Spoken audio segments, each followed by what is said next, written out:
ఓం నమఃశివాయ. విధిరాత కారణంగా కుటుంబానికి దూరమై రోడ్లపై పిచ్చివాళ్లలా తిరుగుతున్న అనాథులకు ఆశ్రయమిచ్చి ఆదుకుంటున్న యాదాద్రి భువనగిరి జిల్లా చౌటుప్పల్లోని అమ్మా నాన్న అనాథాశ్రమంలో వందలాది మంది అనాథులు మతిస్థిమితం కోల్పోయిన వాళ్ళు ఒక కుటుంబంలా జీవిస్తున్నారు. నాతో పాటు నా చుట్టుపక్కల వాళ్ళు కూడా సంతోషంగా ఉండాలనే మంచి ఆలోచన కలిగిన మానవతామూర్తులు ఈ రక్షణాలయానికి విచ్చేసి వారి కుటుంబ సభ్యుల జ్ఞాపకార్థం అనాథులకు అన్నదానం చేస్తూ మానవత్వాన్ని చాటుకుంటున్నారు. అలా హైదరాబాద్ సరూర్ నగర్ నుండి వచ్చిన సేవామూర్తులు పంజాల సదానంద్ గౌడ్, పద్మా దంపతులు శంకరుని సేవలో తరించారు. ముందుగా శ్రీ పుణ్యలింగేశ్వర స్వామి ఆలయానికి చేరుకోగా అర్చకులు భక్తుల నుదుటిపై గంధాన్ని పూసి కుంకుమ బొట్టును పెట్టారు. శివయ్యను దర్శించుకుని స్వామివారికి నమస్కరించి ఆదిదేవుని ఆశీర్వచనాలు అందుకున్నారు. అనంతరం ఆశ్రమ వాహనంలో శివాలయ నిర్మాణ పనుల వద్దకు వెళ్లి ఇటుకలు అందించి శివాశీస్సులు పొందారు.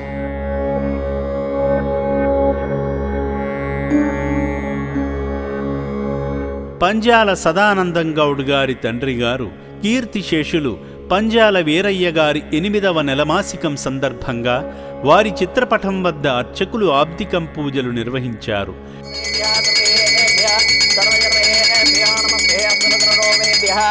ఆనందకర్పూర దివి మంగళ నీరాజనాంధర్యామి. హర పార్వతీపదే హర హర మహాదేవ శంభో శంకర నమ శివార్పణమస్తు. వారి పవిత్ర ఆత్మకు శాంతి కలగాలని కోరుకుంటూ కుమారుడు కోడలు అయిన పంజాల సదానంద గౌడ్ పద్మగార్లు, పి సమ్మయ్య యాదమ్మగార్లు, పి శఠారి రవి అన్నపూర్ణగార్ల తరపున సేవాశ్రమంలో జీవిస్తున్న అనాథులకు అన్నదానం చేసి మానవ సేవే మాధవ సేవ అని చాటారు.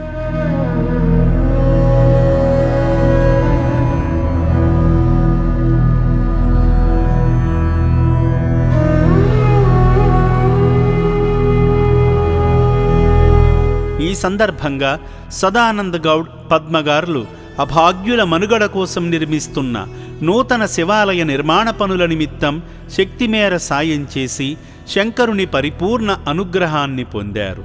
వారి జీవితాన్ని తీర్చిదిద్దిన తండ్రిని తలచుకుని అభాగ్యుల కడుపు నింపిన సేవామూర్తి సదానంద్ గౌడ్ గారిని ఆ శివయ్య సదా రక్షించాలని అమ్మా నాన్న అనాథ ఆశ్రమం కోరుకుంటుంది.